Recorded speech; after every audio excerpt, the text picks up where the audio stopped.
Salamat sa kapangyarihan ng mahiwagang hangin.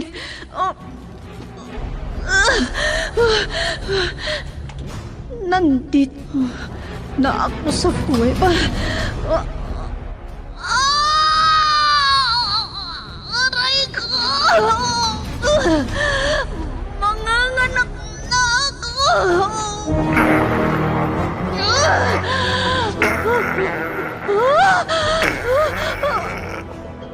Bayawak!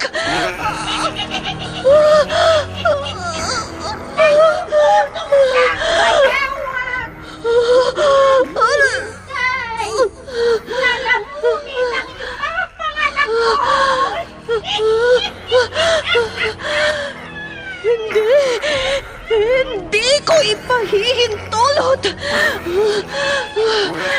Bathala ng hangin! Iligtas mo ang lahi mo!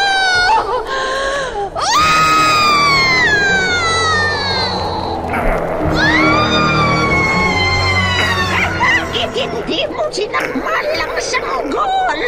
Ikaw, bayawak!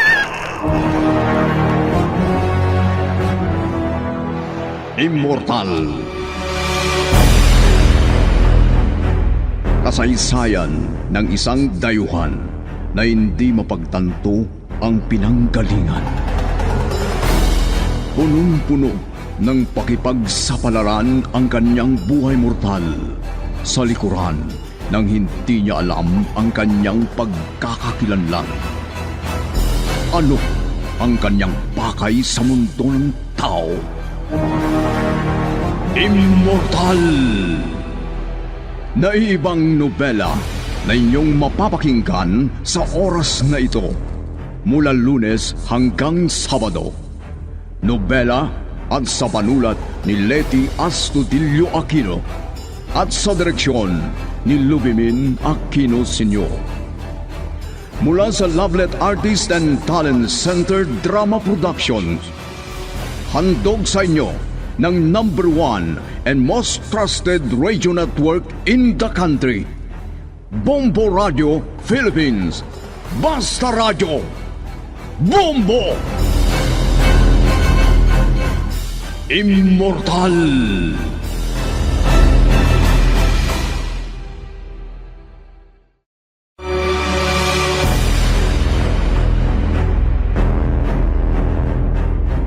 Ang nakaraan. Dumating si Artemis sa laboratorio kung saan naroon si Professor Gali. Naisa nang isama ang matandang propesor sa pagbabalik nito sa mundo ng tao. Ngunit tumanggi ito at ipinaalala na hindi matatakasan ang propesiya. Wala nang magagawa si Artemis kundi sundin ito. Pagkaraan ng mahabang paglalakbay sa kalawakan, nakabalik sila sa mundo ng tao na walang masamang nangyari sa kanila. Dinala sa ospital ang babaeng kasama niya. Laking gulat naman ni Nadalia at Marlon nang malaman nilang may kapatid pala si Artemio. At nang magkamalay si Ivana, nalilito ito nang ipaalam ni Artemis na kapatid niya ito. At ngayon, narito ang karugtong ng nobelang pinamagatang Immortal.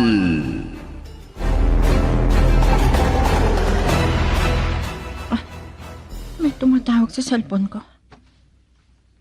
Si Sir Artemio. Hello, sir? Nandyan ka na ba sa bahay mo? Oo. Nandito ako sa bahay ko. Bakit po? Magkakilala ba kayo ni Ivana? Oo. Nagkakilala na kami ng gusto ni Ivana.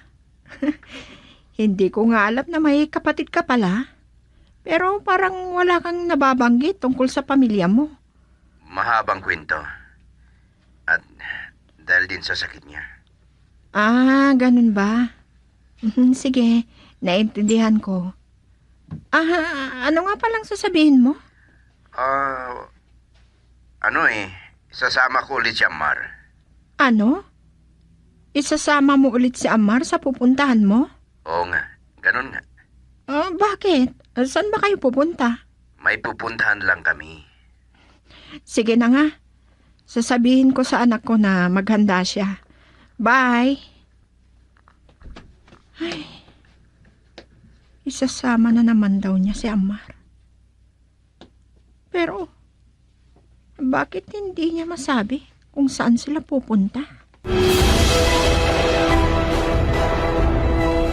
Sir, ayos talaga ang lugar na ito.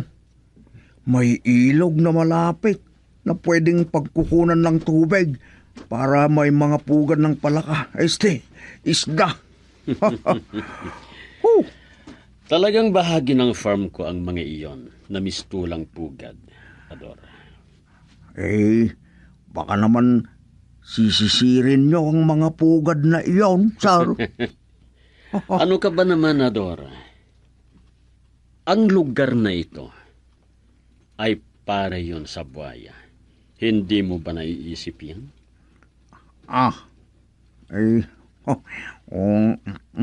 Oo nga pala, no?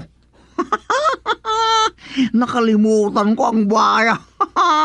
Swimming pool ng buhaya yung 2 tila pugad na naitayo ko. Tama, sir.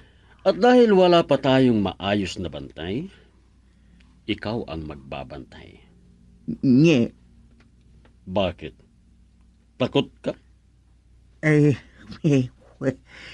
Hindi, sir.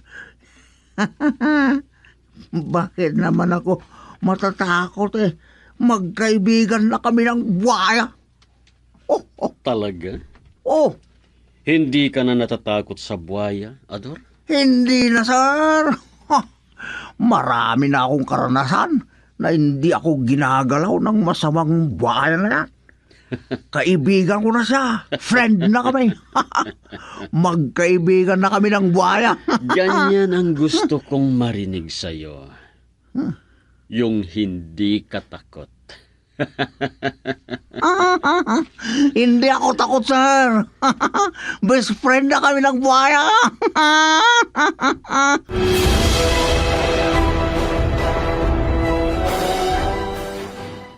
Ay, salamat. Si Gadon pala ang tumatawag. Hello, iho? Mama, alam kong nag-aalala kayo sa amin ni Ador. Kaya naisip ko kayong tawagan. Alam mo rin pala. Ay, wag mo sanang baliwalain ang tawag ko. Kung minsan kasi, out of coverage ang cellphone mo. Talagang nawawalang signal dito sa farm, Mama. Sabi ko na nga ba't nandyan ka? Oo, Mama. Marami pa akong kailangang ipagawa dito. Kaya tinututukan ko dito. Pero, kumusta naman ang opisina mo? Baka naman napapabayaan mo ng tungkulin mo bilang opisyal ng gobyerno. Yan ba, Mama? Wala kayong dapat ipag-alala. Ano bang silbi kong diputado kung wala akong sariling paraan, di ba? Hindi problema yon, Mama. Pinapaalala ko lang, iho. Huwag ka sanang lumampas sa hangganan. Oo, sige, Mama. Tatawag na lang ulit ako. Basta huwag kayong mag-alala sa amin ni Ador, ha? Uuwi rin kami. Bye. Bye, iho. Ay, ang anak ko talaga. Nagsisimula na naman. Ay, baka mapahamak pa siya.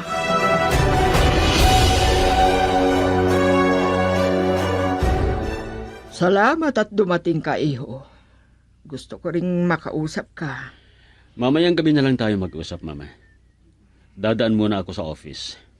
Yan ang gusto kong marinig.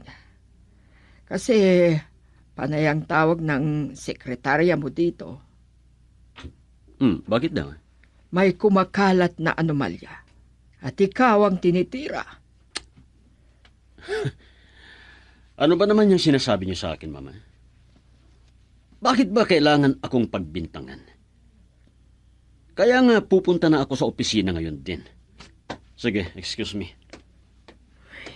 Diyos ko, may pang nangyayari. Tuluyan nang nalilihis ng landas si Gadon.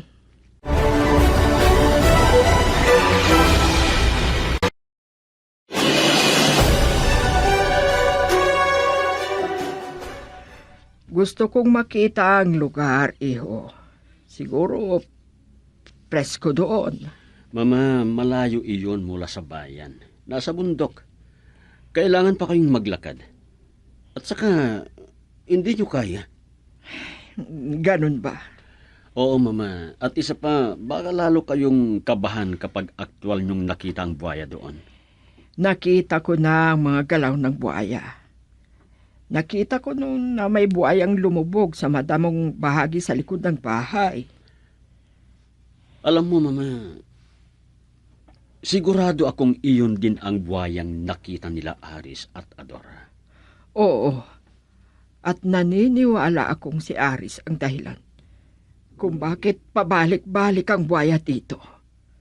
Ay, kumusta na kaya ang mga magulang ng mga kaklase ni Aris? Nakakaawa. Dahil yun ang naging kapalaran nila. Sino pa ba ang dapat sumagot sa hinagpis ng anak nila? Ang mga magulang din mismo. Na sila pa ang nagtulak palabas sa anak nila kahit hating gabi na. Oo, kaya nauwi iyon sa kapahamakang sinapit ng bata. Ibang-iba ang sinapit ni Aris. Pasaway siya, pero naiiba sa lahat. Kaibigan kasi niya ang buhaya. Iho, pag-isipan mong mabuti ang mga ginagawa mo. Baka mapasama si Aris. Mama, ano ba ang ikinababahala niyo sa sinabi ko? Yung buhaya, ha? Huwag niyong isipin yung buhaya. Baka pati kayo magkasakit sa kakaisip. Kasi hindi na iiwasan ang kabangdala niyan. Ay, sige na nga. Kung ano-ano ang pinoproblema niyo, Mama.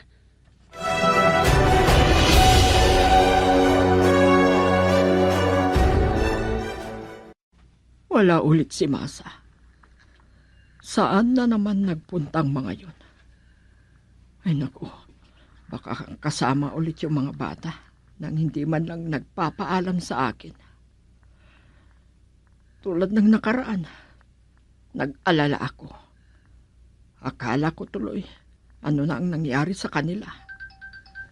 Oh, ang cellphone ko. Ay, si Masa.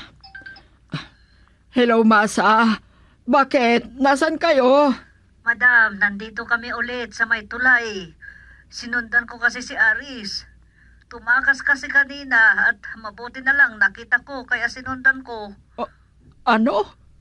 Nasaan si Aris? At sinong kasama niyo dyan? Si Aris lang kasama ko pero hindi ko na nga makita, madam. Bigla siyang tumakbo kanina kaya nag-aalala na ako. Ano? Nasaan na si Aris? Baka ano nang nangyari sa kanya? Hindi ko nga po alam, madam, pero ako, ang batang yun talaga. Ay, tsaka nakita ko ulit yung matanda noon na nakita ko dyan. Ano? Matanda, sabi mo? Sino na naman ang matandang yan? Yung sinasabi ni Ador na nag-aalaga sa buhaya. Ano? Opo, madam. Yun mismo ang nabanggit ni Ador noon. Tagapag-alaga daw ng buhaya yung matandang yun. Hayun na si Aris, madam. Sandali, tawagan ko kayo ulit. Puntahan ko siya. Bye. Bye. Diyos ko. Ano na naman kaya ang iniisip ni Aris? Ano bang ginagawa niya doon? Bakit laging pumupunta o bumabalik doon sa tulay?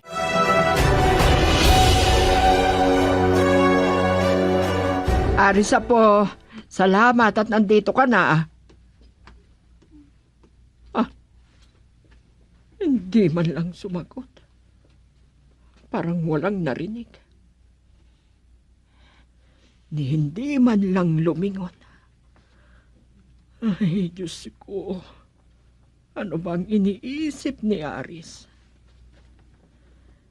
Naulit-ulit yung ginawa noon na di man lang sumagot sa mga tinatanong ko sa kanya.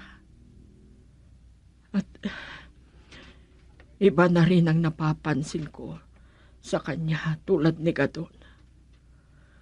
Ay, naku, nababahala na ako sa mga nangyayari ngayon sa amin.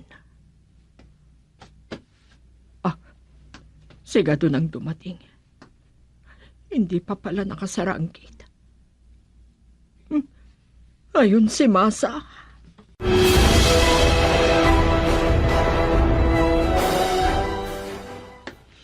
Oh, bakit mama? Para meron kayong kinababahala.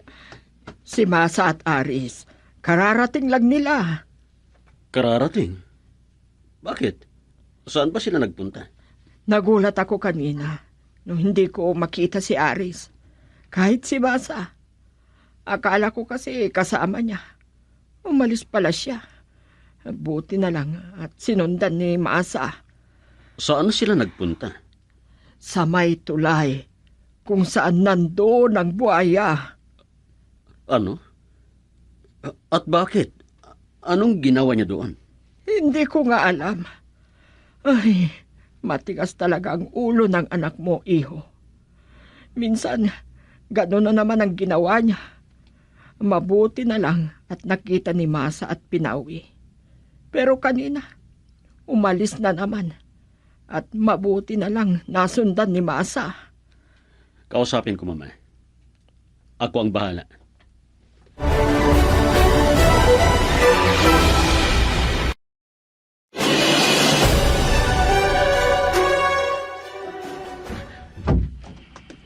Mama, huwag mo nang ikabahala si Aris. Ano raw ang ginawa niya sa may tulay? Iyon, gusto daw niyang makita ulit ang buhaya. Ano? Oo. At totoo nga ang hinala ko. Hindi basta-basta buhaya ang alaga na yun. Hindi siya basta nananakit sa tao. Anong hindi nananakit sa tao na sinasabi mo? Hindi pa ba sapat yung patunay na pananakmal niya noon sa kaibigan ni Ari? Sinunggaban niya ang bata. Mama, Mismong si Aris ang nakakita. Pero nagtataka ako kung bakit hindi na siya natatakot ngayon sa buhaya. isa na lang itong misteryo tungkol sa buhayang yun, mama. Misteryo. Hindi basta-basta buhaya yun. Ano man ang tungkol sa buhayang yun, hindi nararapat na ilagay mo sa farm mo. Parang may masama kang iniisip. Dinala ko sa farm para hindi na mapag-usapan ng tao. Ano? Para hindi na makakagawa ng mga bagay na ikakatakot ng mga tao. Mas mabuti na yung ginawa ko. Ay, Hindi ko muna pauwiin si Ador dito sa bahay dahil siyang magbabantay sa farm. baka pagdating ng araw, hindi mo na makita si Ador dahil... Dahil baka lamunin din ng buhaya? Mama, hindi yan mangyayari. Dahil gaya ng nasabi ko, magkaibigan na sila. Dahil si Ador ang nagpapakain sa buhaya.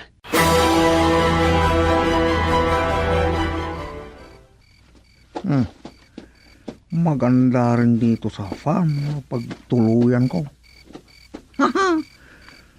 Kahit walang ibang tao, parang hindi rin ako nag-iisa.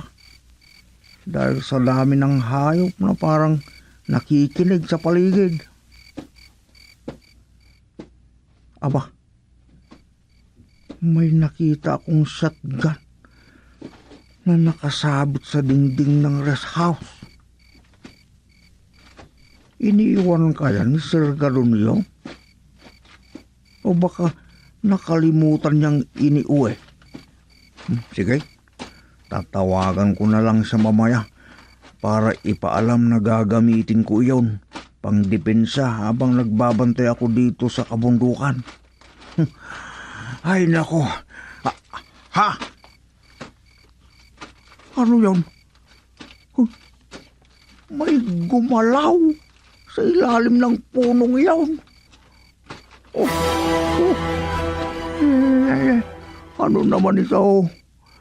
Parang sinusundan ako ng kanino. Parang nakamasid sa akin. Sige, babalik na lang ako muna sa swimming pool. Oras na para pakainin ko ulit ang buhaya. Baka gutom na iyon. Dalian ko. Tama nga. Yung matandang nakisakay kay Sir Gadon at dumating din dito. Pero bakit hindi ko na siya nakikita? Umalis na kaya?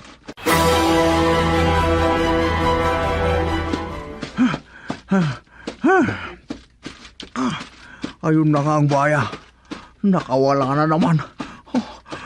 Paano na to? Baya! Baya! Nasaan ka? Huwag kang aalis dito sa farm. May inihanda akong 1 kilo ng karne.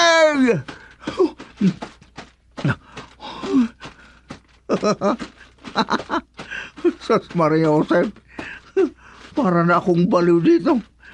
Kinakausap ko ang buhaya na parang tao. Paano kung nakawalang talaga yon? Baka si Sir Gadon nang unang sagpangin. Diyos ko po, ang hirap ng sitwasyon ko. Kailangan kong maghanap ng signal dito sa farm. Mahirap tawagan si Sir Gadon. Pero dapat niyang malaman na nakawala ulit ang buhaya. Buhaya! Oh! Friend! Bumalik ka naman sa swimming pool, ah! May karne akong dala! Oh! Buhaya! Aba? Ha? Nandoon yung matanda. Baka siyang nagpalabas sa buhaya. Oh, Inay! Kayo ba ang nagpalabas sa buhaya? Hala, ngumiti lang. Tapos, tinalikuran ako. Sandali lang, Inay! Inay! Kayo ba ang nagpalabas sa buhaya? Sagutin niyo naman ako, ah! Huh? Kung hindi, delikado ako kay Sir Gadon kung nagkataon. Inay! Ayos, buhaya komando. Sumunod ka sa akin. Nakahanap ka rin ng magpapasunod at magpapaluhod sa'yo.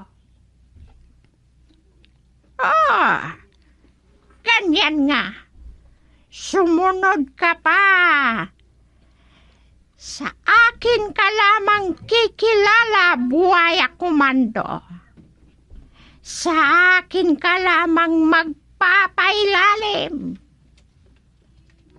Pero wala ka lang hahanapin pa. May magpapakain na sa'yo dito.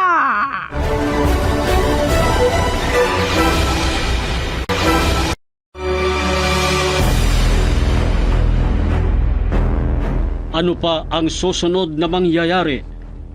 Pakinggan bukas ang karugtong ng nobelang pinamagatang Immortal. Inihahandog ng #1 and most trusted source of news and information, Bombo Radio Philippines.